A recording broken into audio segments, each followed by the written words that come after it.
మనం చేయలేమేమో, మనం ఆహ్, మనకి శక్తికి మించిన పనిలా ఉంది ఇది అనిపిస్తూ అనేక సార్లు మేము ఆహ్, బలహీనపడ్డాం. ఒక్కొక్కసారి ఏంటి అనంటే ఫ్యామిలీగా కూడా దాన్ని ఒక డిస్టర్బెన్స్‌లా వెళ్ళేది. కానీ ఏదేమైనప్పటికి కూడా ప్రభు తర్వాత ఆయన వాక్యం ద్వారా మాట్లాడడం, ప్రభు బలపరచడం, ప్రభు ఆయన ఒక కృపనిచ్చి నడిపిస్తూ ఉన్నాడు. నిజమే మరి. ఒక రకంగా చెప్పాలంటే మా శక్తికి మించినటువంటి పనే. ఏదేమైనప్పటికి కూడా ప్రభు యొక్క బలం చేత, మరి సంఘం యొక్క ప్రార్థనల చేత మేము ముందుకు వెళ్ళగలుగుతూ ఉన్నాము. సో, దయచేసి మా కొరకు, మీ కుటుంబం కొరకు ప్రార్థన చేయండి. మరి ప్రభు యొక్క పనిలో, పరిచర్యలో ఇంకా బలంగా వాడబడ్డానికి ప్రభు యొక్క ఉద్దేశాలన్నీ మా కుటుంబం పట్ల, ఈ ప్రాంతాల పట్ల నెరవేర్చబడడం కొరకు ప్రార్థన చేయండి. తర్వాత అమ్మ, తమ్ముడి యొక్క రక్షణ కొరకు కూడా ప్రార్థన చేయండి. సో, ప్రభుకే మహిమ.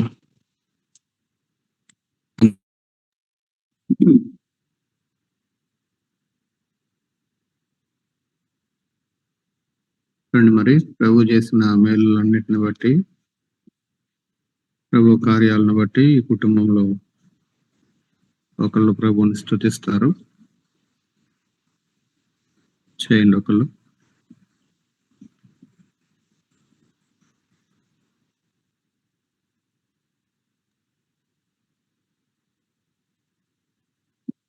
పరిశుద్ర ప్రేమ నమ్మకం కలిగిన మా ప్రియ పరలోకపు తండ్రి, జీవం కలిగిన దేవా, ప్రభా మీకు వందనాలు చెల్లిస్తా ఉన్నాను మా ప్రభా. మరి నిజమే మా నాయన దేవా, ఎంతైనాను ప్రభా మేము నమ్మదగిన వారం కానప్పటికీ కూడా నా ప్రభా నీ నమ్మకత్వాన్ని బట్టే మా నాయన అయా మమ్మల్ని అయా ఇప్పటి వరకు కూడా నడిపిస్తా ఉన్నాం. మరి నిజమే, కేవలం నీ కృపచేతనే మేము అయా ఈ స్థితిలో ఉన్నామని జ్ఞాపకం చేసుకోవటానికి నా ప్రభా అయ్యా, మరి మా జీవితంలో ప్రతి పరిస్థితిని కూడా నువ్వు మాకు అర్థం చేపిస్తా ఉన్నావు మా ప్రభా. మరి మేమైతే మా శక్తితో ఎంత మాత్రము మా ప్రభా నాయన వెళ్ళి ప్రభా ముందుకి ఒక్క అడుగు కూడా వేయలేకపోయేవారు మేము. అయినప్పటికీ కూడా నా ప్రభా నీ శక్తితో, నీ కృపతో, నీ యొక్క నాయన దయతోనే మమ్మల్ని నడిపిస్తున్నందుకు మీకు వందనాలు అయ్యా.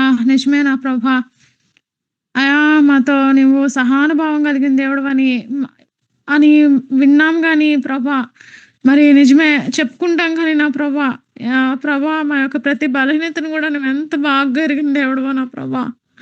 మరి ప్రతి ఒక్క పనిలో కూడా నా ప్రభా, మరి అది ఆరోగ్య విషయమే కానీ ప్రభా, ఆత్మీయ నాయన దిగజారిన తనమే కానీ నా ప్రభా నువ్వు విడిచిపెట్టలేదు అయ్యా. ఇది కూడా నా ప్రభా నువ్వు మమ్మల్ని కడుతా ఉన్నావు నా ప్రభా, అందుని బట్టి మిమ్మల్ని స్తుతిస్తా ఉన్నాను అయ్యా. ఇది కూడా నా ప్రభా అయ్యా, తండ్రి తను ప్రేమించు కుమారుణ్ణి శిక్షించినట్లుగా, గద్దించినట్లుగా నా ప్రభా, సరిచేయనట్లుగా నా ప్రభా మమ్మల్ని సరిచేస్తా ఉన్నావు. ఎప్పటికప్పుడు మమ్మల్ని హెచ్చరిస్తా ఉన్నావు అయ్యా. మాకు ప్రభా గద్దిస్తా ఉన్నావు ప్రభా మమ్మల్ని అయ్యా. మరి మీ యొక్క ప్రేమతోనేనని జ్ఞాపకం చేసుకుని మా ప్రభా మా జీవితంలో మీరు అనుమతిస్తున్న ప్రతి పరిస్థితి కూడా మా మేలుకనని ఎరిగి దేవా, ఇదిగోండి అది శ్రమలైనా బాధైనా మా ప్రభా, మరి నిజమే ఈ 2 years కూడా నా ప్రభా మరి మనుషులు ఉంటేనే పరిస్థితులు చక్కగా వెళ్తాయి అని కాదు కానీ నా ప్రభా, మరి ఎవరున్నా లేకపోయినా నా ప్రభా నీ సహాయం ఎంత గొప్పదో, నీ ప్రేమ ఎంత గొప్పదో మా ప్రభా అనుభవించడానికి కుటుంబంగా మా ప్రభా మేము మీ ప్రేమను దేవాతో కలిసి వెళ్ళటానికి మా ప్రభా మాకు ఎంతగానో సహాయం చేశారు మా ప్రభా. అందుని బట్టి మిమ్మల్ని స్తుతిస్తా ఉన్నాం, కనపరుస్తూ ఉన్నాం మా ప్రభా. మరి బిడ్డ ఆరోగ్యం విషయాల్లో, మా యొక్క ఆరోగ్య విషయాల్లో కూడా ఎంతగానో కృప చూపించారు. డెలివరీ విషయాల్లో మీరు సహాయం చేశారు, హౌస్ విషయంలోను అయ్యా, మరి పనుల విషయాలలో మా ప్రభా మీ కృపను అనుగ్రహించారు మా నాయన అయా. ఇదిగోండి మా ప్రభా మిమ్మల్ని స్తుతిస్తా ఉన్నాం. ఆయా సమయానికి మా ప్రభా సమయోచితమైన సహాయము అయా. ఇదిగోండి మా ప్రభా మరి మనుషులంగా అయా అయా మాకైతే తెలీదు, నువ్వు ముందుగానే నీ యొక్క భవిష్యత్ జ్ఞానంలో ఎరిగిన దేవుడుగా నా ప్రభా అయా. ఏ సమయానికి ఏ సహాయం మాకు అవసరమో నా ప్రభా నువ్వు తీసుకొచ్చి మాకు అందించావు నా ప్రభా.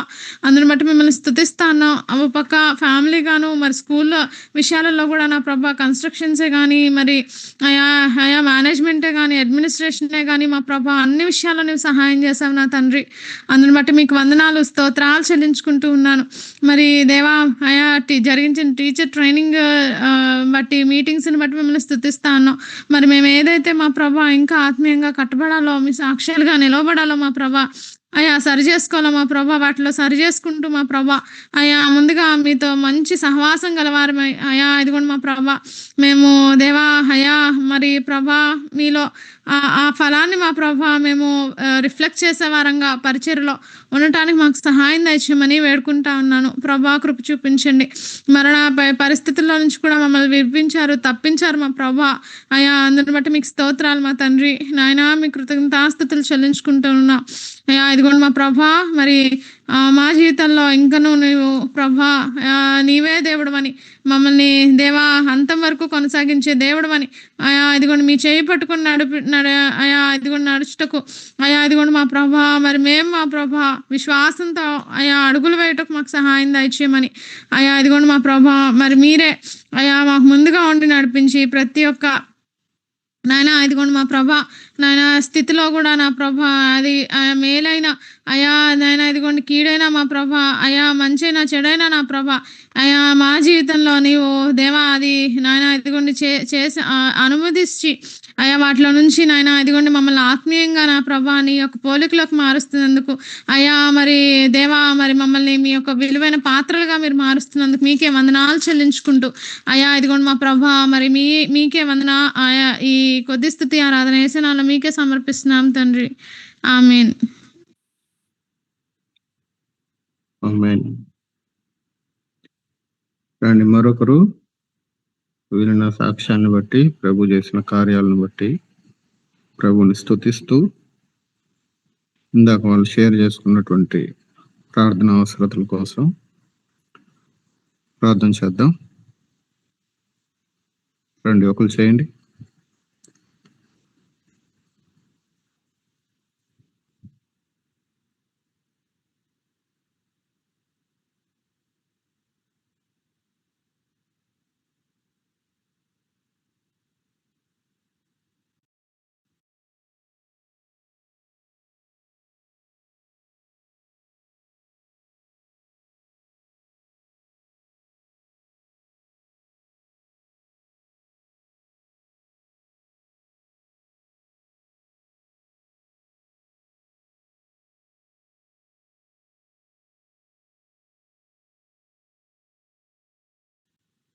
హలో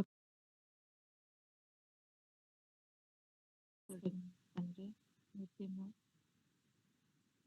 వేవేల దూతల చేత పొగడపరుచున్నాం.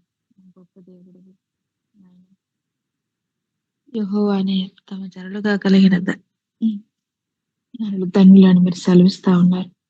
మిమ్మల్ని దేవుడిగా కలిగి ఉండే భాగ్యాన్ని మీరు అనుగ్రహించారు. స్తోత్రాలు. ఇదిగో మరి దినాన మరి తమ్ముడు ధనరాజు ప్రశాంత్ తేజస్సు మరి యొక్క సాక్ష్యాన్ని వెళ్ళటానికి అయ్యా మీ కృపనిచ్చినందుకు వందనాలు.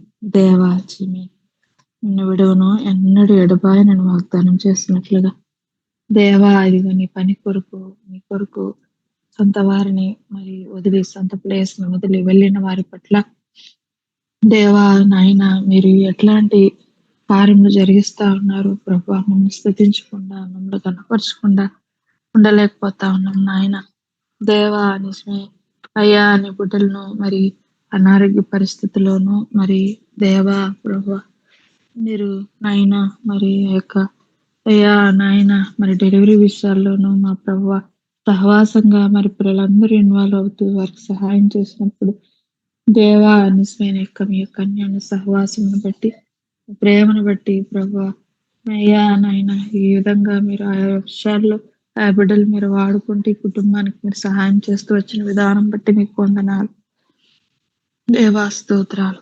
బిడ్డ కూడా మీరు తల్లి బిడ్డకు మంచి ఆరోగ్యాన్ని ఇచ్చి ఇప్పటి వరకు మీరు నడిపించారు. మీకు వందనాలు.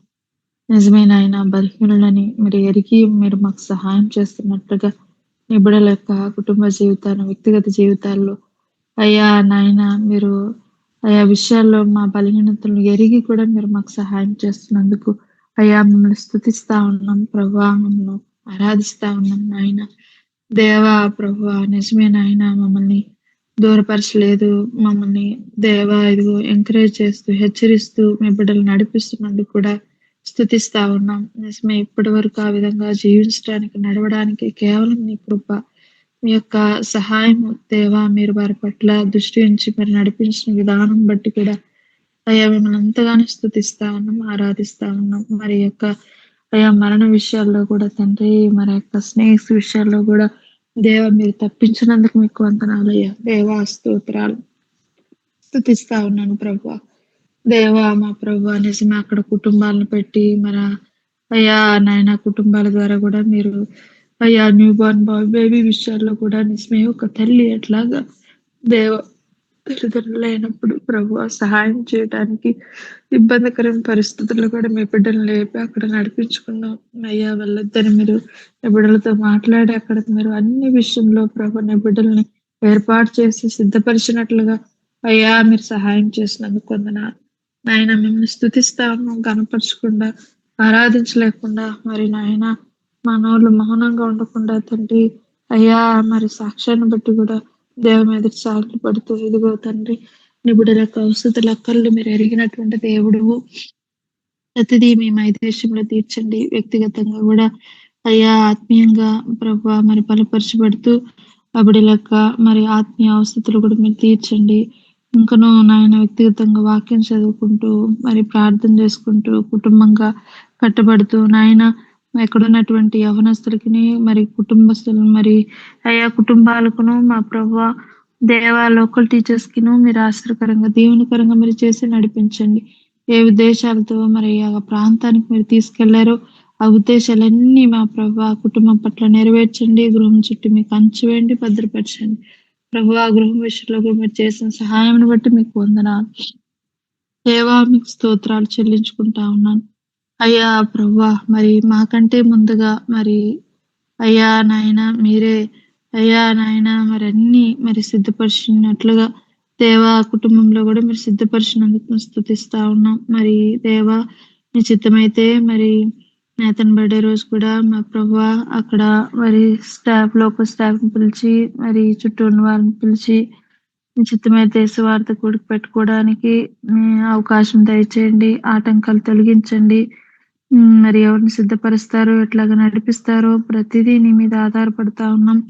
అయ్యా నాయన మీ కార్యమును మీరు జరిగించి మీ నామకు మహిమ తీసుకురమ్మని వేడుకుంటా ఉన్నాను.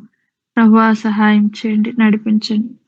కుటుంబంలో కూడా నెమ్మది సమాధానము దేవా ఇదిగోనైనా మరి పనుల ఒత్తిడిలో మరి బిజీ అవ్వకుండా కుటుంబంగా కూడా బిడ్డతో మంచిగా గడపడానికి కూడా తగిన సమయాలు అనుగ్రహించండి. దేవా మీ జ్ఞానంను తెలివి వివేచనిచ్చి ప్రభువా అయ్యా అక్కడ మా స్కూల్లో పనిచేయడానికి మరి చుట్టూ ఉన్నటువంటి అయ్యా మరి అన్నిలో మధ్యలో ఉంటా ఉన్నారు. వారి యొక్క సాక్ష్య జీవితాలు, వారి యొక్క కమిట్మెంట్, వారి యొక్క జీవిత విధానము మరి చుట్టూ ఉన్న వారి ఇన్ఫ్లుయెన్స్ చేసే విధంగా మీరు నడిపించండి, నిలబెట్టండి. అయ్యా మరి లోకల్ మరి అక్కడ స్కూల్స్ లో ఉన్నటువంటి ఆ వర్క్ ప్రెజర్స్ నుంచి కూడా మీరు విడిపించండి.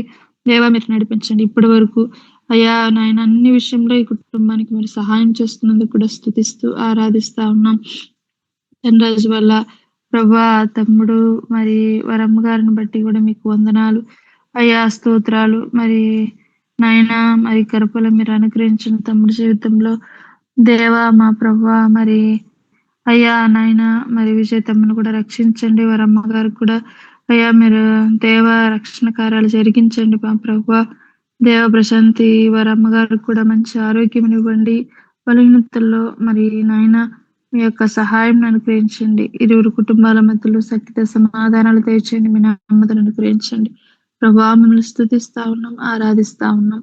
మీరు ప్రేమించిన సమయాన్ని బట్టి కూడా వందనాలు చెల్లించుకుంటూ యేసుక్రీస్తు నామంలో అడిగి స్తుతించి ప్రార్థించుకుంటున్నాం తండ్రి, ఆమేన్.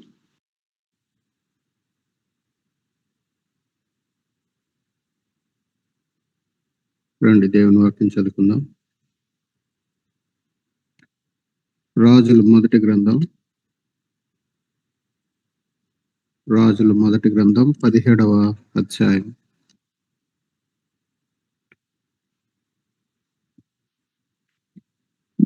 రాజుల మొదటి గ్రంథం 17వ అధ్యాయం.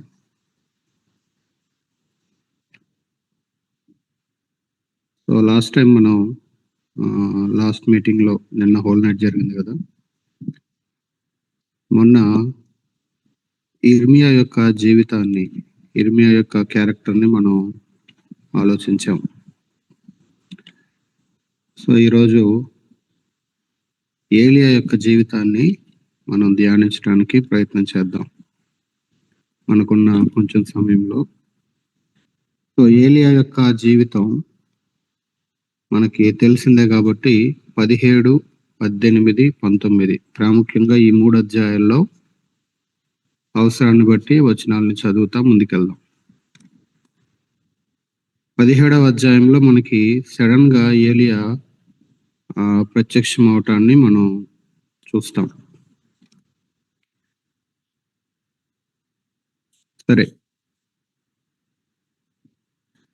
ఈ రావటంతోనే ఈయన ఏం చేశాడు అని అంటే, చాలా దుర్మార్గుడైనటువంటి రాజు, బైబిల్లోనే దుర్మార్గురాలుగా ఎంచబడినటువంటి యెజబేలు, ఇక ఆమె కంటే ఘోరమైన స్త్రీ లేదు అన్నట్లుగా బైబిల్ అంతట్లో ఒక చెడ్డ క్యారెక్టర్ గా యెజబేల్ కనబడుతుంది. ఇలాంటి క్రూరమైన ఇద్దరు దేశాన్ని పరిపాలిస్తున్నటువంటి సమయంలో సడన్ గా ఆ యొక్క వాళ్ళ ముందుకు వచ్చి తీర్పుని ప్రకటించటం, ఇది ఏలియా లైఫ్ లో మనకు కనబడేటువంటి మొదటి ఆ యొక్క సంగతి. 17వ అధ్యాయము మొదటి వచనంలోనే ఇక వర్షం పడదు అని తీర్పుని ప్రకటించేశాడు. దేవుడు ప్రకటించమన్నాడు, ఆయన ప్రకటించాడు. దేవుడు చెప్పమన్నాడు, ఆయన చెప్పాడు. విధేయత చూపించేటువంటి ఏలియాగా మనకి ఆయన అక్కడ కనబడతా ఉన్నాడు. ఆ తర్వాత దేవుడు అన్నాడు 17వ అధ్యాయము 3వ వచనాన్ని గనక చూస్తే, నీవు ఇచ్చటి నుండి తూర్పు వైపునకు పోయి యోర్దానుకు ఎదురుగానున్న కెరీతు వాగు దగ్గర దాగియుండము. బయటికి వెళ్ళి ప్రకటించు అన్నప్పుడు బయటికి వెళ్ళి ప్రకటించాడు. ఇప్పుడు ఆ ప్రకటన అయిపోయిన తర్వాత ఈ రాజు రాణి ఖచ్చితంగా ఏలియాకి హాని తలపెడతారు అని ఎరిగిన దేవుడు, ఇప్పుడు నువ్వు దాగియుండు, కెరీతు అనే వాగు దగ్గరికి వెళ్ళి అక్కడ దాగియుండు అని చెప్పాడు. ఏలియా కూడా అక్కడికి వెళ్ళి దాగి ఉన్నాడు. సో మనం అక్కడ నేర్చుకోవాల్సిన విషయం ఏంటి అని అంటే, ప్రభు చెప్పింది చేయాలి. నాలాంటోడు దాక్కోవచ్చునా ప్రభువా? ఇప్పుడే కదా ధైర్యంగా బయటికి వెళ్ళి మాట్లాడాను, ఇప్పుడు నేను దాక్కోవచ్చునా? ఏమి ఇట్లాంటి ప్రశ్నలు ఏమీ లేవు. తీర్పును ప్రకటించమంటే వెళ్ళి ప్రకటించాడు. ఇప్పుడు కెరీతు అనే వాగు దగ్గర నువ్వు దాగి ఉండము అంటే దాగి ఉన్నాడు, అంతే. కెరీతు అనేది ఏలియా జీవితంలో ఒక ప్రాముఖ్యమైనటువంటి స్థలం. ఏంటి ఈ స్థలము అని అంటే, కెరీతు వాగు ఏలియాకు భద్రతనిచ్చే స్థలం అది. అక్కడ దేవుడు ఏలియాకి ప్రొటెక్షన్ ని ఏర్పాటు చేశాడు. కాబట్టి నువ్వు కెరీతు దగ్గరికి వెళ్ళి దాగి ఉండు అన్నాడు. దేవుడు అక్కడ ఏలియాకి ప్రొటెక్షన్ ని ఏర్పాటు చేశాడు, భద్రతని ఏర్పాటు చేశాడు. ఏదైతే దేశంలో కరువు వస్తుంది అని ఆయన ప్రకటించాడో దానిని బట్టి ఏలియా యొక్క ప్రాణం పోయే పరిస్థితి ఉంది. ఈ ఏలియాని ఆహాబు ఎక్కడెక్కడ వెతుకుతా ఉన్నాడో 18వ అధ్యాయం 10వ వచనం చూడండి.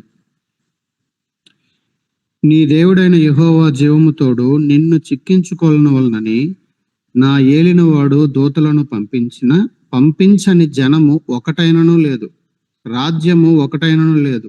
అతడు ఇక్కడ లేడనియు అతని చూడలేదనియు వారు ఆయా జనముల చేతను రాజ్యముల చేతను ప్రమాణము చేయించుచూ వచ్చిరి. ఇది ఓబద్య మాట్లాడుతూ ఏలియాకి చెప్పిన సమాధానం. అంటే ఈ రాజు ఆహాబు ఎక్కడెక్కడ వెతికిచ్చాడంట, ఇక్కడ అక్కడ అని లేదు, అసలు ఏ ప్లేస్ ని వదిలిపెట్టలేదు, ఏ జనాన్ని వదిలిపెట్టలేదు, ఏ రాజ్యాన్ని వదిలిపెట్టలేదు, ప్రతి దగ్గరికి పంపించాడు. ఎక్కడున్నాడు పట్టుకోండి ఏలియా అనేవాడు. దేవుడికి తెలుసు కాబట్టి అక్కడ ఏం దొరికింది ఏలియాకి, ఎక్కడ ఉంటే మనకి ప్రొటెక్షన్ ఉంటుందో దేవునికి తెలుసు. అందుకని ఆయన చెప్పింది చేయటం వెరీ ఇంపార్టెంట్.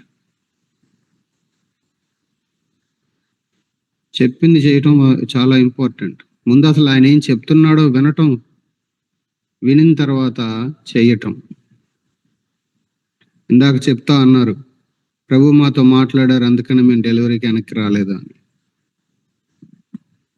ప్రభు చెప్పింది వినటము, ప్రభు చెప్పింది చేయటము చాలా ఇంపార్టెంట్. ఆ క్రమంలో కొంతమంది పేర్లు పెడతారు, అబ్బా మీకు కానీ భక్తి ఉందిలే అన్నట్లుగా. నా భార్యను 2 డెలివరీస్కి నేను మా అత్తగారింటికి పంపించలా. అప్పుడు నాకు కొంతమంది పేర్లు పెట్టారు. ఎవరి గురించో కాదు ఇది. ప్రభు చెప్పింది చేయటం అనేది మన జీవితాల్లో మనం అలవాటు చేసుకోవాలి. సో కెరీతు వాగు ఏలియాకి భద్రతనిచ్చే స్థలం మొట్టమొదటిగా. అంతేకాదు ఈ కెరీతు వాగు ఏలియాకి పాఠాలు నేర్పించే స్థలం. ఆయన బయట వదిలేస్తే ఎక్కడెక్కడో పరిగెత్తి ఏదేదో చేసేవాడేమో, కానీ ఇప్పుడు కెరీతులో అక్కడ కెరీతు వాగు దగ్గర ఒంటరిగా ఉన్నాడు. అతనితో మాట్లాడే వాళ్ళు ఎవరు లేరు. కాబట్టి ఖచ్చితంగా దేవునితో ఎక్కువగా మాట్లాడడం నేర్చుకున్నాడు. దేవుడు కాకుల ద్వారా అక్కడ ఆహారం పంపించాడు. సో ఆ ఆహారం దేవుడు పంపించే వరకు ఈయన ఎదురు చూడాలి. కాబట్టి అక్కడ ఎదురు చూడటం నేర్చుకున్నాడు. దేవుడు ఈ పూట కూడా నాకు ఫుడ్ పంపిస్తాడు, టైం అయింది కదా అని ఎదురు చూడటం నేర్చుకున్నాడు. సో దేవునితో సహవాసం చేయటం లేదా దేవునితో మాట్లాడటం నేర్చుకున్నాడు ఎక్కువగా. దేవుని కొరకు, దేవుని ఆహారం పంపించే వరకు ఎదురు చూడటం నేర్చుకున్నాడు. ఆ టైంలో దేశంలో అంతా కరువు ఉంది. ఏలియాకి మాత్రం వర్షం లేక అక్కడ కరువు వస్తా ఉంది, కానీ ఏలియాకి ఏం తక్కువ కాలేదు. ఇంకొకటి ఏంటంటే, దేవుడు ఆహారం పంపించినప్పుడు ఈయనకి కావాల్సినటువంటి హోటల్కి వెళ్ళి మనం మెనూ తీసుకొని మనకేదో నచ్చిన పేరో నచ్చిన ఫుడ్ ఆర్డర్ చేసుకున్నట్లుగా ఈయన ఆర్డర్ చేస్తే వచ్చింది కాదు ఫుడ్. అది ఆయనకి నచ్చిన ఆహారాన్ని కాకులు తేలా. దేవుడు పంపించిన దాన్ని ఈయన స్వీకరించాడు అంతే. ఇది నాకొద్దు, ఇది నాకు నచ్చలేదు. ఆయన అసలు అట్లట్లా కాకులతో పంపిస్తాడు, ఇట్లాంటి ఏం లేదు. దేవుడు ఇచ్చిన ఆహారాన్ని దేవుడు పంపించిన విధంగా తృప్తిగా తిని అక్కడ తృప్తిగా ఉండటం నేర్చుకున్నాడు. మన జీవితంలో కూడా కొన్నిసార్లు కెరీతు వాగు అనుభవాలు అవసరం. ఆయన మీద ఆధారపడటానికి, సంతృప్తి నేర్చుకోవటానికి, ఆయనతో ఎక్కువగా సమయాలు గడపటానికి, మన యొక్క క్షేమము భద్రత కోసం. సరే, ఏలియా యొక్క లైఫ్లో ఇది మనకి కనబడేటువంటి ప్రాముఖ్యమైన విషయం. ఎలా పోషించాడంటే ఆయన 17వ అధ్యాయం మొదటి 7 వచనాల్లోనేమో కాకులతో పోషించాడు. 17వ అధ్యాయం 8 నుంచి ఆ అధ్యాయం చివరి వరకు చూస్తే దేవుడు ఒక విధవరాలి ద్వారా పోషించాడు. వర్షాలు లేవు, కెరీతు వాగు కూడా ఎండిపోయింది. కాబట్టి సారేపోతే అని ఊరికి వెళ్ళమని దేవుడే ఏలియాకి ఆజ్ఞాపించాడు. ఆ ఇంటికి వెళ్తే ఆ ఊరిలో ఉన్నటువంటి ఆ భేద విధవరాల ద్వారా దేవుడు ఏలియాని పోషించాడు. ఆమెకే తినడానికి పెద్దగా లేదు. అలాంటి పరిస్థితుల మధ్యలో మళ్ళీ దేవుడు వర్షం కురిపించే వరకు వీళ్ళకి అక్కడ ఏమైపోలేదంటే, బయట అందరికీ అయిపోయినాయి, కానీ వీళ్ళకి మాత్రం అక్కడ ఏమీ తగ్గట్లేదు, ఏమీ కొదవవ్వట్లేదు. సో ఎప్పుడైతే మనం ప్రభు యొక్క మాటని పట్టుకొని అడుగులేయటం నేర్చుకుంటామో, బయట ఏమన్నా ఉండనివ్వండి, కరువులో కూడా ఇక్కడ దేవుని కృపని ఏలియా సమృద్ధిగా అనుభవించాడు. మొదటి 7 వచనాలలో కాకుల ద్వారా పోషించిన దేవుడు ఆ తర్వాత వాక్య భాగంలో ఒక విధవరాలి ద్వారా పోషించాడు. ఆయన చెప్పింది ఏలియా చేస్తున్నప్పుడు ఏలియా యొక్క అవసరతలు, ఆయన పోషణ, ఆయన భద్రత చూడవలసిన బాధ్యత దేవుంది. అది దేవుడు ఎంతో చక్కగా ఆయన ఎత్తుకున్నాడు. ఎంతో చక్కగా ఆయన బాధ్యతని నెరవేర్చినట్లుగా మనం ఇక్కడ గమనించవచ్చు. మనం కూడా అదే నేర్చుకోవాలి. మన పని ఆయన చేస్తే ఆయన మనం ఏం చేయాలి? ఆయన పని చేయాలి. కోవిడ్లో అందరూ ఇబ్బంది పడుతున్న సమయాలు మనందరం ఆ ఫేజ్ దాటొచ్చాం. ప్రభు ఎప్పుడు తక్కువ చేయలేదు. అసలు కోవిడ్ టైంలో నాకు ప్రభు ఒక కొత్త బైక్ ఇచ్చారు. ఆ టైంలో ఎవరిని అడిగింది కాదు, ఎప్పటి నుంచో ప్రార్థన చేస్తా ఉన్నాను. ఇది ఓల్డ్ అయిపోయింది, కొంచెం ఇష్యూ ఉంది, ప్రభువా మారిస్తే బాగుండని. ప్రభు ఎప్పుడు తక్కువ చేయరు.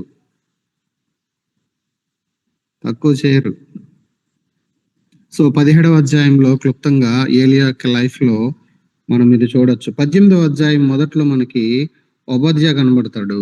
ఆయన కొంచెం పక్కన పెడదాం. ఇప్పుడు 18వ అధ్యాయంలో 16వ వచనం దగ్గర నుంచి కనుక మనం చూస్తే, సో ఇప్పుడు ఇన్ని రోజులు కనబడినటువంటి ఏలియా, ఈ రాజు ఇద్దరు కూడా ఇప్పుడు ఎదురెదురు పడ్డారు. ఎక్కడ కనబడతాడు మనకి ఏలియా అంటే ఆ యొక్క కర్మెలు కొండ మీద కనబడతాడు. 16వ వచనం నుండి 22 వరకు మనం ఆ విషయాలు చూస్తాం. అక్కడ ఏలియా యొక్క జీవితంలో మనం నేర్చుకునే పాఠాలు ఏంటో గమనించండి. ఇజ్రాయెల్ ప్రజలందరూ కూడా 2 తలంపుల మధ్య తడబడతా ఉన్నారు. అందుకనే 21వ వచనంలో ఏమన్నాడు? జనులందరి దగ్గరకు ఏలియా వచ్చి, ఎన్నాళ్ళ మట్టుకు మీరు 2 తలంపుల మధ్య తడబడుచుందురు? యెహోవా దేవుడైతే ఆయనను అనుసరించడి, బయలు దేవుడైతే వాణిని అనుసరించడని ప్రకటన చేయగా, జనులు అతనికి ప్రత్యుత్తరముగా మాటనైనను పలకకపోయిరి. యెహోవాయే దేవుడు అన్నట్లుగా అభిప్రాయము కనపరుస్తూ, అంతకుముందు మా దేవుడు యెహోవానే అన్నట్లుగా ఉన్నటువంటి ప్రజలు ఇప్పుడు యెహోవాకి మాకేం సంబంధం అన్నట్లుగా బతుకుతున్నారు. దానికి చాలా కారణాలు ఉన్నాయి. ఒక కారణం ఏమై ఉండొచ్చు, అక్కడ ఉన్నటువంటి రాజు రాణి అని అనుకుందాం. ఎందుకంటే ప్రాముఖ్యమైన సమస్య వాళ్ళే కదా. ఈ రాజు రాణి మనము యెహోవా వైపు మనం నిలబడితే మన ప్రాణాలు తీసేస్తారనో, లేకపోతే మెజారిటీ వాళ్ళందరూ కూడా బయలు వైపు వెళ్ళిపోయారు, మనం కొద్దిమంది మాత్రం యెహోవా వైపు ఉండి ఏం చేస్తామనో, లేకపోతే ఇలాంటి రాజు రాణి కింద ఇంత అవస్థలు పడుతుంటే అసలు ఆయన ఏం పట్టించుకోడేంటి, మాకేం కార్యాలు చేయడేంటి అనేటువంటి అభిప్రాయంతోనూ ప్రజలు 2 రకాలుగా 2 ఆలోచనల మధ్యన వాళ్ళు తడబడతా ఉన్నారు.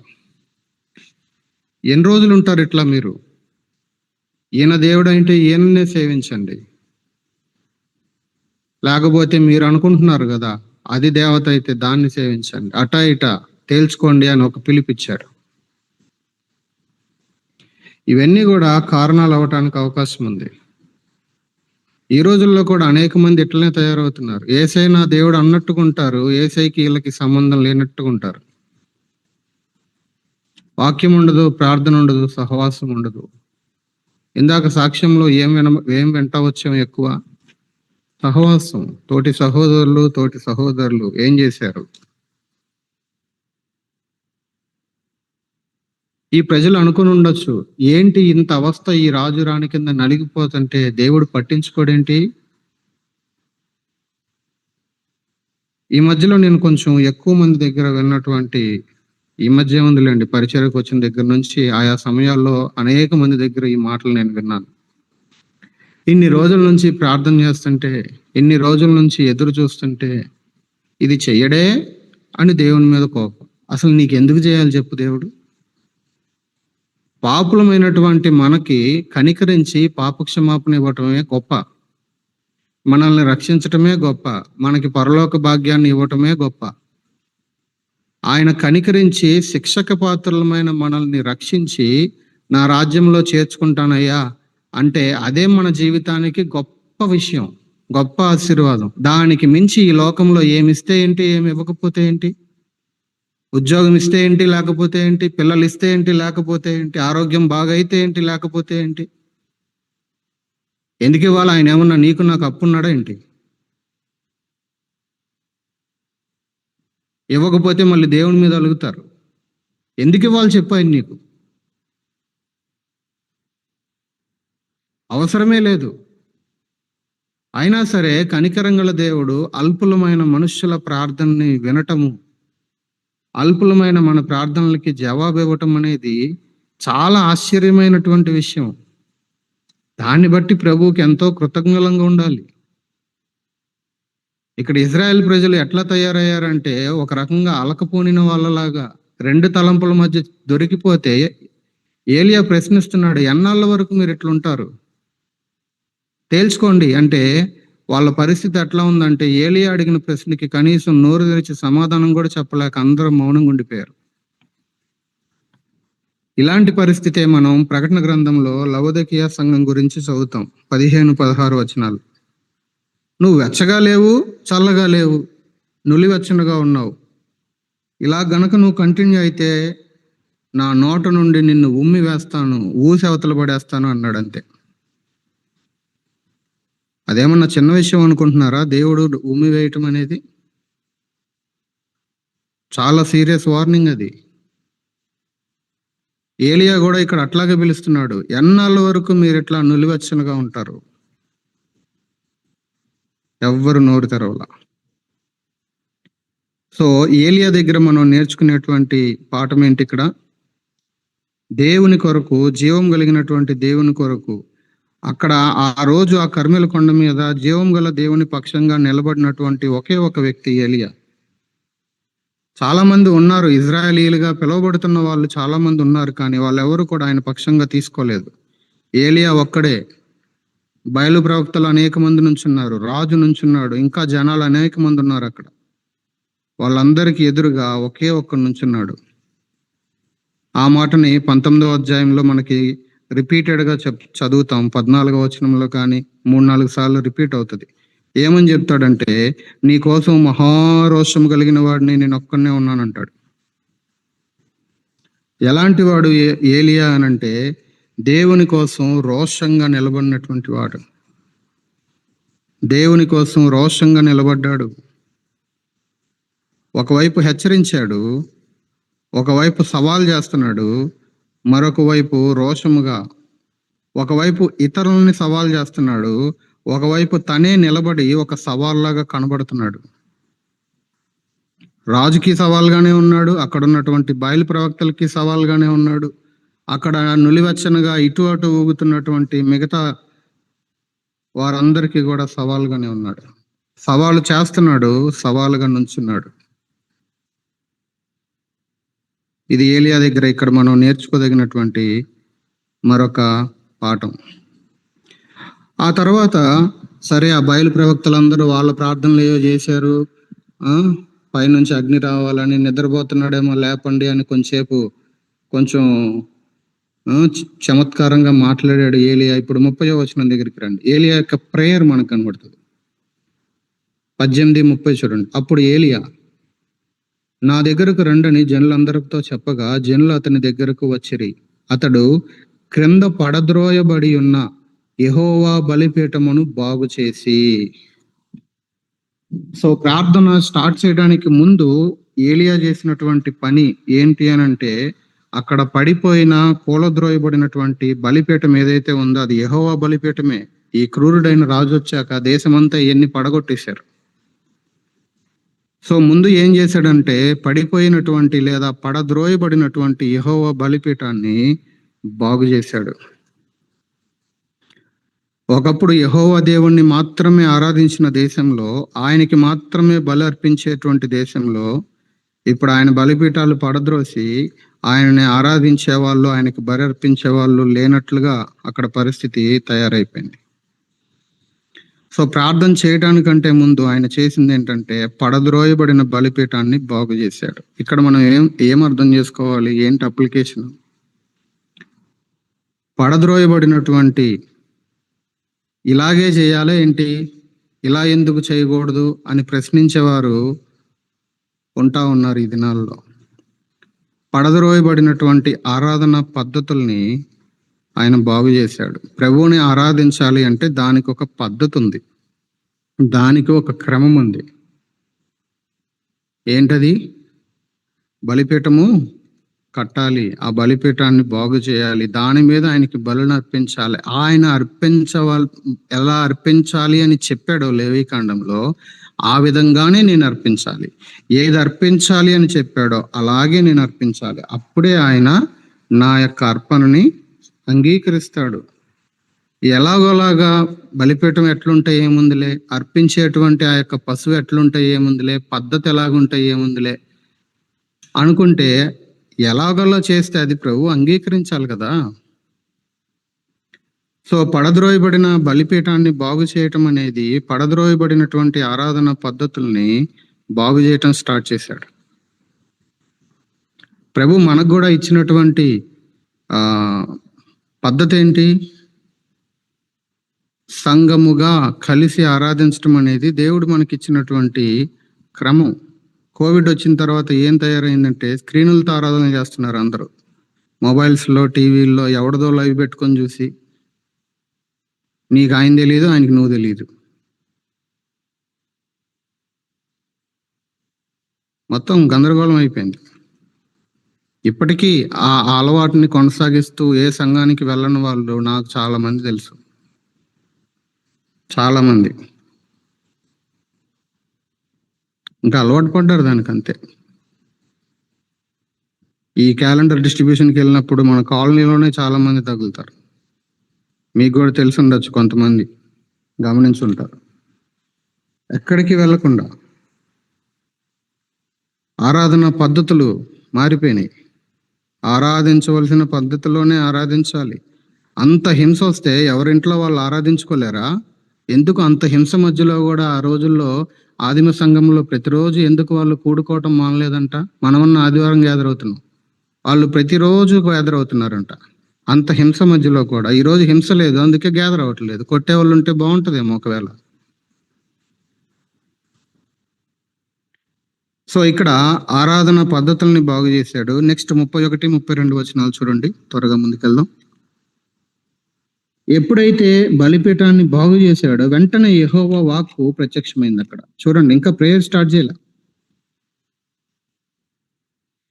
31 చూడండి. నీ నామము ఇజ్రాయేలునని వాగ్దానం నందిన యాకోబు సంతతి గోత్రముల లెక్క చొప్పున 12 రాళ్లు తీసుకొని ఆ రాళ్ల చేత యెహోవా నామమున ఒక బలిపీఠం కట్టించి దాని చుట్టూ 2 మాణికల గింజలు పట్టినంత లోతుగా కందకం ఒకటి తవ్వించి అని ప్రభు మాట్లాడారు. సో ఇక్కడ ఏం చేశాడు? ఆ బలిపీఠాన్ని ఎలా కట్టాడనంటే 12 రాళ్లతో కట్టాడంట. ఆ 12 రాళ్ళు కూడా ఏంటి? ఇజ్రాయెల్ యొక్క 12 గోత్రముల లేదా యాకోబు సంతతిని గురించి, ఆ 12 గోత్రాల గురించి. ఏం జరిగింది ఇక్కడ? 12 రాళ్ళు కూడా. ఇప్పుడు దేశం ఏమైంది? వాస్తవంగా గతంలో దేశం ఐక్యంగా ఉంది, సౌలు, దావీదు, ఆ తర్వాత సొలొమోను. కానీ ఇప్పుడు యూదా ఇజ్రాయెల్ గా అయిపోయింది. అందులో ఒకదానికి ఈ ఆహాబు అనేటువంటి వాడు రాజు అయ్యాడు. ఇప్పుడు దేశం సపరేట్ అయిపోయింది, 2 ముక్కలు అయిపోయింది, యూదా గాను ఇజ్రాయెల్ గాను. ఇప్పుడు ఈ బలిపీఠం కట్టే క్రమంలో ఏలియా చేసినటువంటి పని ఏంటి? ఆ 12 గోత్రాలకు సంబంధించిన 12 రాళ్ళు పెట్టి ఆ బలిపీఠాన్ని కట్టాడు. ఇది ఏం చూపిస్తుంది అనంటే ఐక్యత. ఒకప్పుడు ఐక్యంగా ఉన్నటువంటి దేశం ఇప్పుడు 2గా అయిపోయింది. అసలు ప్రార్థనకి ముందు, ప్రార్థనకి జవాబు రావాలంటే ఏకమనస్సు అవసరం. ఏకమనస్సు అవసరం. ఈరోజు ఏకీభించడం అంటే చివరిలో మా ప్రభు మీ ప్రియకుమారుడైనా అని రాగానే ఓహో వీళ్ళు చివరికి వచ్చేసారని, చివరికి వచ్చి ఆమెన్ అని చెప్పటం ఏకీభించడం అనుకుంటున్నారు. కొంతమంది ఏమో ఏది చేస్తున్నా సరే వెనకాల అవును ప్రభువా, అవును ప్రభువా అని వంతపారటం ఏకీభించడం అనుకుంటున్నారు. ఏకీభించడం అంటే వంతపారటం కాదు. ఏకీభించడం అంటే చివరిలో పనులన్నీ ఆపేసి ఒక్కసారిగా ఆమెన్ అని చెప్పటం కాదు. చేస్తున్న వారితో శ్రద్ధగా ఆ మాటల్లో మన చెవులు నిలిపి అవును ఈ అవసరం ఉంది ప్రభువా అని అడుగుతున్న వారి హృదయంతో, భారంతో కలిసి ఏకీభించటం. వంతపాడటమో చివరిలో ఒక మాట ఆమెన్ అని అరవటమో కాదు. ప్రార్థనకి ఏకమనస్సు, ఐక్యత అనేది వెరీ వెరీ ఇంపార్టెంట్. సో ఏలియా యొక్క ప్రార్థనలో మనకు కనబడుతున్న మరొక విషయం అదే. ముందు ఆరాధన పద్ధతుల్ని క్రమంలోకి తీసుకుని వస్తున్నాడు. పడద్రోయబడిన దానిని కట్టటము, రెండవది ఐక్యతని తీసుకుని వస్తా ఉన్నాడు. ఇది ఏలియా యొక్క ప్రేయర్లో మనకు కనబడుతున్నటువంటి మరొక విషయం. అంతేకాదు, ఆ తర్వాత ఆయన ప్రార్థన చేస్తూ ఉండగా ఆకాశము నుండి అగ్ని దిగి రావటము, అందరూ ఆశ్చర్యపోయే రీతిగా ఎలాంటి జవాబు వచ్చింది అని అంటే, ఇంకా ఆయన ఆమెను కూడా చెప్పలా, ఇంకా ప్రేయర్ కంటిన్యూ అవుతూ ఉంది. ఇంకా ఆయన ప్రార్థన చేస్తూ ఉండగానే దేవుడు ఆయన యొక్క ప్రార్థనకి జవాబు ఇవ్వటాన్ని మనం చూస్తాం.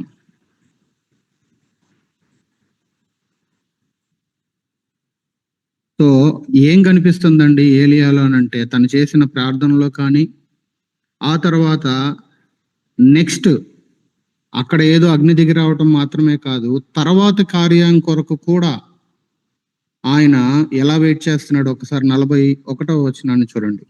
41. పిమ్మట ఏలియా, విస్తారమైన వర్షము వచ్చినట్లుగా ధ్వని పుట్టుచున్నది, నీవు పోయి భోజనము చేయమని ఆహాబుతో చెప్పగా. సో ఏం చెప్తున్నాడు ఇక్కడ?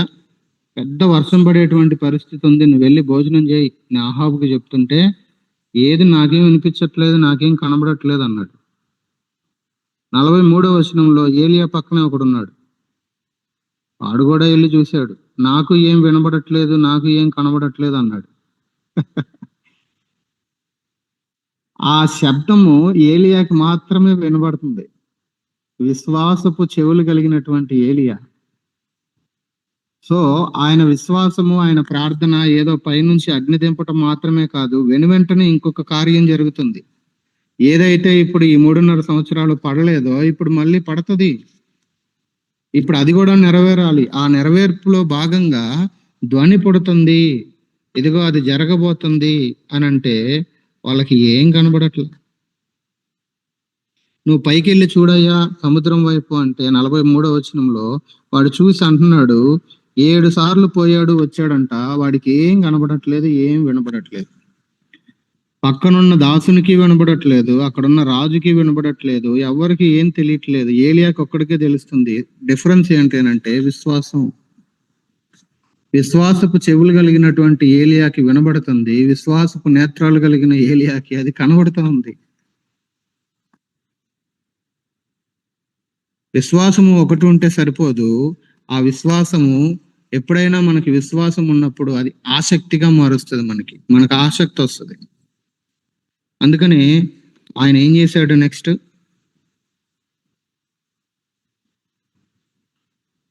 యెహోవా హస్తము ఏలియాను బలపరచగా అతడు ఆహాబు కంటే ముందుగా పరిగెత్తుకొని పోయి యెజ్రెయేలు గుమ్మమునొద్దకు వచ్చెను.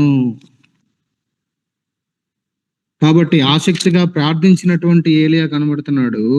అంతేకాదు ఆయన దగ్గర మనకు కనబడుతున్నటువంటి మరొక విషయము ఏంటి అని అంటే, దేవుని హస్తం ఆయన్ని బలపరిస్తే రాజు ఎక్కి బయలుదేరి వెళ్ళిన రథం కంటే ముందు ఈయన పరిగెత్తుకుంటూ వెళ్ళిపోయి ఆయనకి వెల్కమ్ చెప్పడానికి అక్కడ వెయిట్ చేస్తున్నాడు. ఎలాగొచ్చావు నువ్వు ఇక్కడికి? పరిగెత్తుకుంటూ వచ్చాను. ఎట్లా పరిగెత్తావు ఇంత స్పీడ్గా? గుర్రం కంటే స్పీడ్ ఎవరిని పరిగెడతాడా? ఏలియా యొక్క ఆసక్తిగా ప్రార్థించినప్పుడు ప్రార్థనకి జవాబు ఇవ్వటము, ఆకాశము మేఘాలతో గాలివానతో కమ్మేయటము, ఆ వాన ఆహాబు కంటే ముందుగా ఆ వానలోనే ఈయన పరిగెత్తుకుంటా ఆ డోర్ దగ్గరికి ఉండటం అసలు ఎలా సాధ్యమైంది? దేవుని హస్తము, అక్కడ ఏమని రాయబడింది? యెహోవా హస్తము ఏలియాను బలపరచగా. ఇదే మాట పౌలు అంటాడు, నన్ను బలపరచు అని అందే నేను సమస్తము చేయగలను. దేవుని హస్తము ఎలాంటి హస్తం అంటే బలపరిచే హస్తము. దేవుని హస్తము ఎప్పుడు బలపరుస్తుంది, బలహీనపరచదు. నాకు ఎందుకో ఇలాగ అవుతుంది అంటే అది సమస్య దేవునితో కాదు, నీతో, మనతోనే. దేవుని హస్తము ఎప్పుడు బలపరిచే హస్తము. కాబట్టి ఆయన మనల్ని బలపరచడానికి ఎప్పుడు ఆశపడుతూ ఉంటారు, మనం ఆయన మీద ఆధారపడినప్పుడు. ఏలియా ఆధారపడ్డాడు, ప్రభు బలపరిచారు. పౌలు ఆధారపడ్డాడు, ప్రభు బలపరిచారు. పరిగెత్తగలిగాడు. అంతేకాదు ఈయన దగ్గర మనకు కనబడేటువంటి మరొక విషయాన్ని కూడా మనం గనక ఆలోచన చేస్తే, ఏలియా ప్రార్థించడానికి ఎలాంటి టైంని చూస్ చేసుకున్నాడు అది కూడా ఇంపార్టెంట్. ఇక్కడ 36 వచనం చూడండి, 18:36. అస్తమయ నైవేద్యము అర్పించు సమయమున ప్రార్థన చేశాను అని చదువుతాం. ఒక ప్రార్థించడానికి ఒక నిర్దిష్టమైనటువంటి టైంని ఆయన, ఈలోపు మిగతా పనులన్నీ ప్రాసెస్ అంతా జరుగుతూ ఉంది, కానీ ఆయన ఎప్పుడు ప్రేయర్ స్టార్ట్ చేశాడంటే అస్తమయ నైవేద్యము అర్పించు సమయమున ఇంకా మొదలు పెట్టాడు ప్రేయర్ చేయటం. సో ఈ సాయంకాల సమయంలో బలిని నైవేద్యాన్ని అర్పించడం అనేది ఇజ్రాయేలీలకు ఒక అలవాటు. 141వ కీర్తన 2వ వచనంలో చూస్తాం, నా ప్రార్థన ధూపము వలెను, నేను చేతులెత్తుట సాయంకాల నైవేద్యం వలెను నీ దృష్టికి అంగీకారములగును గాక అని దావీదు భక్తుడు రాస్తాడు అక్కడ. సో ఇది ఒక సమయాన్ని ఆయన ఎంచుకొని ప్రార్థన చేశాడు. ప్రేయర్ టైం ఉండాలి, అనిపిస్తే చేసేది కాదు, ఖాళీ దొరికితే చూద్దాం అనేది కాదు. ఆయన ఒక నిర్దిష్టమైన టైంని చూస్ చేసుకొని మొదలు పెట్టాడు. అక్కడే 36, 37 వచనాలలో మనకు కనబడేటువంటి మరొక విషయం ఏంటంటే, ఆయన ఒక ఖచ్చితమైన ఉద్దేశంతో ప్రార్థన చేశాడు. ఆయన చేసిన ప్రార్థన తన స్వార్థపూరితమైనటువంటి అవసరాల కోసమో తన ఆలోచనల కోసమో కాదు. యెహోవా మాత్రమే దేవుడు అని అక్కడ ఉన్న వాళ్ళందరికీ అర్థం అవ్వాలి. దేవుని మహిమ కోసం చేసిన ప్రార్థన అది. నా కాలు నొప్పి, నా భుజం నొప్పి ఇది కాదు, వ్యక్తిగత అవసరాలో లేదా వ్యక్తిగత స్వార్థమో కాదు. ప్రభువా, ఈ ప్రార్థనకి జవాబు వస్తే ఇదిగో వీళ్ళందరి ముందు నీ నామం కనపరచబడాలి, వాళ్ళందరూ నీవే దేవుడు అని ఒప్పుకొని నీ రొమ్ము కొట్టుకుంటూ నీ వైపు తిరగాలి. ఇది ఆయన ప్రార్థనలో ఉన్నటువంటి ముఖ్య విషయము, ముఖ్యమైన ఉద్దేశం.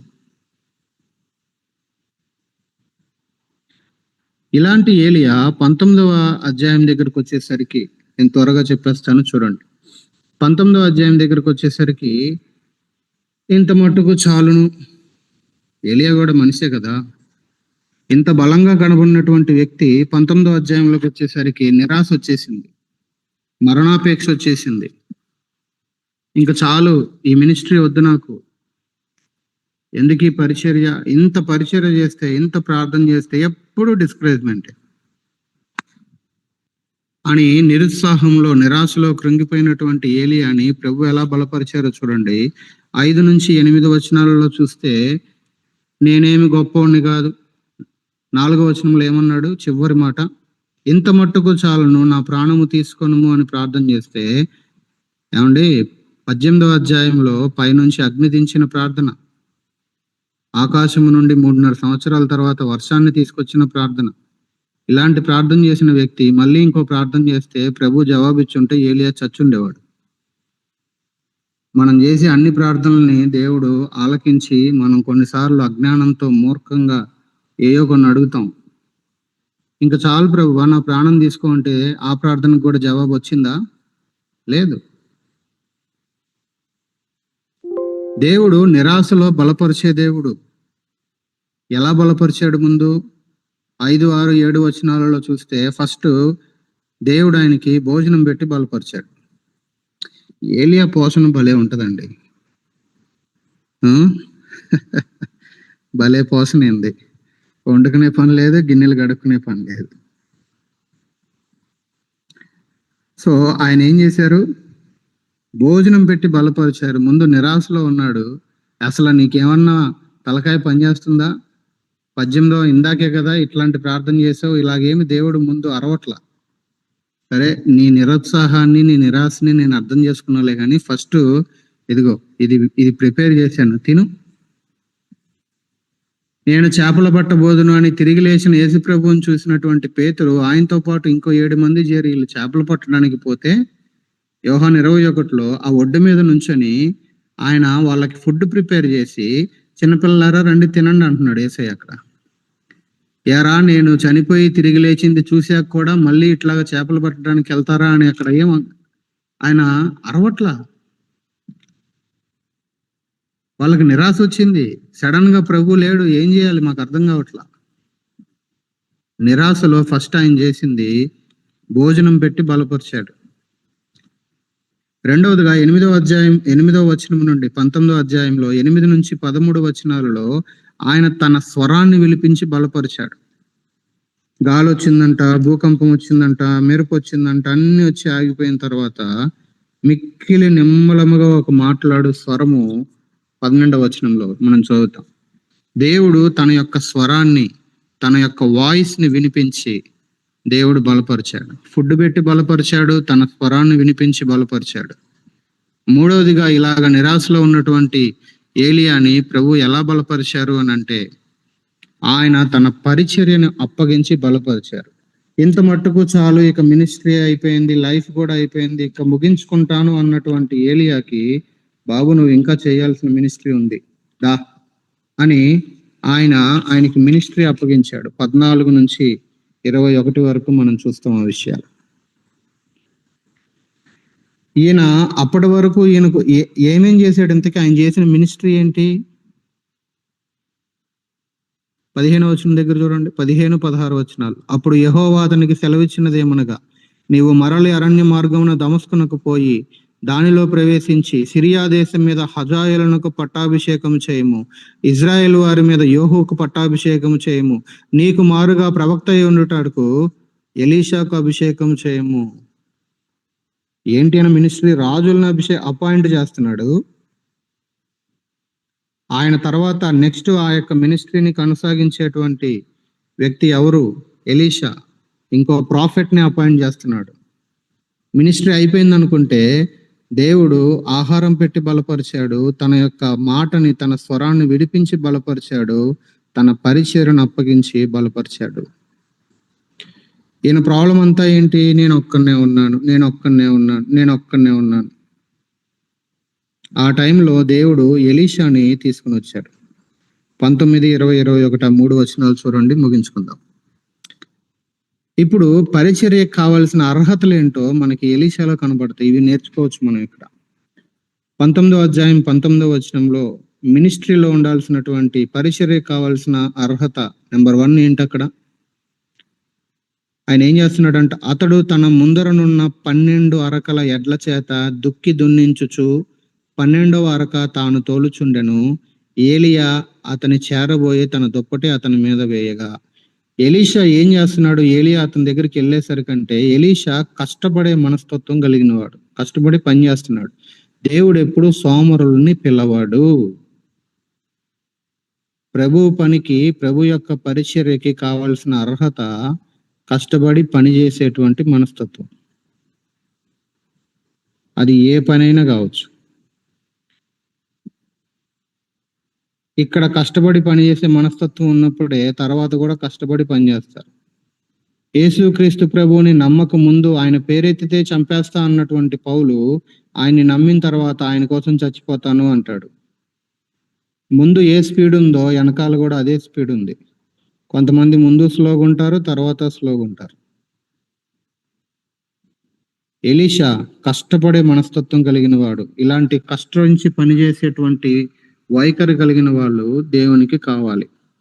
ఆయనలో మనకు కనబడేటువంటి రెండవ క్వాలిటీ ఏంటి అనంటే, ఆ దుప్పటిని ఏలియా ఏం చేశాడంట? అతని మీద వేయగా ఏం చేశాడు? అతడు ఎడ్లను విడిచి ఏలియా వెంట పరిగెత్తి, నేను పోయి నా తల్లిదండ్రులను ముద్దు పెట్టుకొని తిరిగి వచ్చి నిన్ను వెంబడించదనని చెప్పి అతనిని సెలవడగా, అతడు పోయి రమ్ము, నా వలన నీకు నిర్బంధం లేదు. అంటే ఏలియా ఏమి నోటితో ఏమి నువ్వు ఇంక రా, ఏసై పిలిచినట్టుగా రా, నేను నిన్ను మనుషులు పట్టు జాలరులుగా చేస్తాను, ఇట్లాంటి పిలుపులేం లేవు. దుప్పటి మీద వేసాడు అంతే. ఒక ప్రవక్త వచ్చి తన దుప్పటి తీసి తన మీద వేయగానే దాని యొక్క భావం ఏంటో గ్రహించిన వాడిగా ఉన్నాడు. అంతో ఇంతో ఆత్మీయత ఉందంటారా లేదంటారా? ఈయనకి విషయాన్ని ఎమ్మటే గమనించాడు, అర్థం చేసుకున్నాడు. ఇమ్మీడియట్ గా విధేయత చూపించాడు ఎలీషా. అర్థాన్ని గ్రహించాడు, విధేయత కూడా చూపించాడు, పర్మిషన్ తీసుకున్నాడు. మళ్ళీ ఇంటికి వెళ్ళి ఒకసారి మా అమ్మ నాన్నకి బాయ్ చెప్పి వచ్చేస్తాను. ఎందుకంటే వాళ్ళు మరి కొంచెం పెద్ద వయసులో ఉన్నారు. సో పరిచర్లో ఉండాల్సినటువంటి క్వాలిటీ కూడా ఏంటి? కొన్నిసార్లు కఠినంగానే ఉంటాయి, కొన్ని విడిచిపెట్టమన్నప్పుడు తప్పదు. విధేయత చూపించటము, అలాగే అక్కడ ఉన్నటువంటి దుప్పటి వేయటం అనే ఆ యొక్క విషయంలో నుంచి దాని యొక్క అర్థాన్ని గ్రహించిన వాడిగా, ఎందుకు ఈ విషయాల్ని ప్రభువు నా ముందుకు తీసుకొస్తున్నాడు అనే విషయాల్ని గ్రహించగలిగిన వారుగా ఉండాలి. అదొకటి మనం ఎలీషాలో నేర్చుకోవచ్చు. చివరికి 21వ వచనం చూడండి. ఏం చేశాడంట ఆయన? చివరి లైన్ చదివేద్దాంలే. ఏలియా వెంబడి వెళ్ళి అతనికి ఉపచారము చేయుచుండెను. ఎలీషా దగ్గర కనబడే మరొక క్వాలిటీ ఏంటంటే పరిచర్య చేసే మనస్సు గలవాడు. ఏలియాకి ఉపచారము చేయసాగాడంట, తన్ను తాను తగ్గించుకున్నాడు. యేసుప్రభు చెప్పింది అదే మార్కు 10లో, మీలో ఎవడైనా గొప్పవారై ఉండగోలని వెళ్తే వాడు అందరికీ పరిచారం చేసేవాడిగా ఉండాలి. ఈరోజు పరిచర్య అంటే వేరే భావం వచ్చేసింది ఇప్పుడున్న సమాజంలో. పరిచర్య అంటే ఏంటి? ఇతరులకి పరిచారం చేయటం, పరిచర్య చేయించుకోవటం కాదు. ఆయన పరిచారము చేయుటకును అనే మాటను మనం చదువుతాం. కాబట్టి ఈ ప్రాసెస్లో మనకి ఏలియాకి ఏలియా యొక్క బాధ అంతా ఏంటి? నేను ఒక్కనే ఉన్నాను. దేవుడేమన్నాడు? నువ్వు ఒక్కడవే లేవు, నువ్వు ఫెయిల్ కాదు, ఇదిగో నీకు ఒక సక్సెసర్ ఉన్నాడు, దాన్ని చూపిస్తా అని ఎలీషాని చూపించాడు. ఇప్పుడు ఏలియా ఎంత తృప్తిగా దేవుని దగ్గరికి వెళ్ళిపోయాడు. ఇప్పుడు దాకా ఆమె ఫెయిల్యూర్ అనుకుంటున్నటువంటి ఏలియాకి దేవుడు ఆయన ముందుకు ఒక వ్యక్తిని, ఎలీషాని తీసుకుని వచ్చి, నీకు ఒక సక్సెసర్ ఉన్నాడయ్యా, ఇదిగో అని ఇస్తే, ముందు అధ్యాయంలోనేమో ఏమన్నాడు? అక్కడ 19లోనే ఏమన్నాడు? ఎవ్వరు లేరు, ఒక్కనే ఉన్నాను అంటే ఎంతమంది ఉన్నారని దేవుడు చెప్పాడు 18వ వచనంలో? 7,000 మంది ఉన్నారు. ఏలియా, ఊరికి అనవసరంగా అతిగా ఊహించుకోమాక, నువ్వు ఒక్కడవే కాదు, ఇంకా 7,000 మంది ఉన్నారు. ఈ అజంప్షన్ అనేది కూడా చాలా చాలా భయంకరమైన విషయం. ఆ టాపిక్ ఎప్పుడన్నా మనం ధ్యానించాలి. ఏమీ లేని దగ్గర ఏం ఊహించుకుంటామో. ఈయన ఊహంతా ఏంటంటే నేను ఒక్కనే ఉన్నాను, ఎవడు లేడు. దేవుడు అన్నాడు, ఒకళ్ళిద్దరు కాదు బాబు, 7,000 మంది ఉన్నారు, దా చూపిస్తా. 7,000 మంది వద్దులే గాని ఒకరిని చూపిస్తాను రా అని ఎలీషాని చూపించాడు. నేను ఫెయిల్ అనుకుంటున్నావు కదా, నువ్వు ఫెయిల్యూర్ కాదు, దా నెక్స్ట్ ఈ యొక్క మినిస్ట్రీని కంటిన్యూ చేసేటువంటి ఒక సక్సెసర్ని నేను నీకు ఇస్తున్నానంటే, ఇక ఏలియా ఎంత తృప్తిగా ప్రభు దగ్గరికి వెళ్ళిపోయాడు. తర్వాత గమనించండి, 20వ అధ్యాయంలో మనకి ఎలీషాని కనబడతాడు. ఈ ఏలియా ఎటుపోయాడో. సరే, కాబట్టి ఈ యొక్క 17, 18, 19 ఈ 3 అధ్యాయాల్లో దేవుని దాసుడైనటువంటి ప్రవక్త అయిన ఏలియా యొక్క లైఫ్ ని మనం చూస్తా ఉన్నప్పుడు, ఆయన యొక్క జీవితంలో నుంచి మళ్ళా అవన్నీ చెప్పను కానీ, సో ఆ వాక్యం వింటుండగానే ప్రభు మనతో మాట్లాడుతూ ఉండగా ప్రార్థన చేసుకున్నాం. రండి.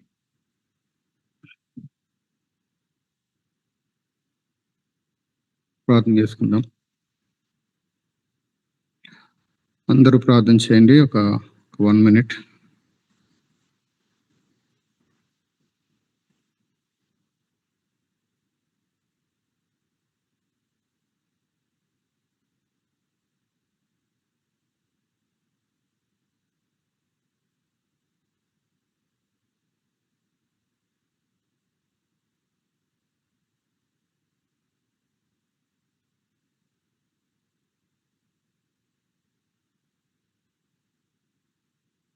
చేయండి, అందరూ ప్రార్థన చేయండి.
రండి ప్రార్థన చేసుకుందాం.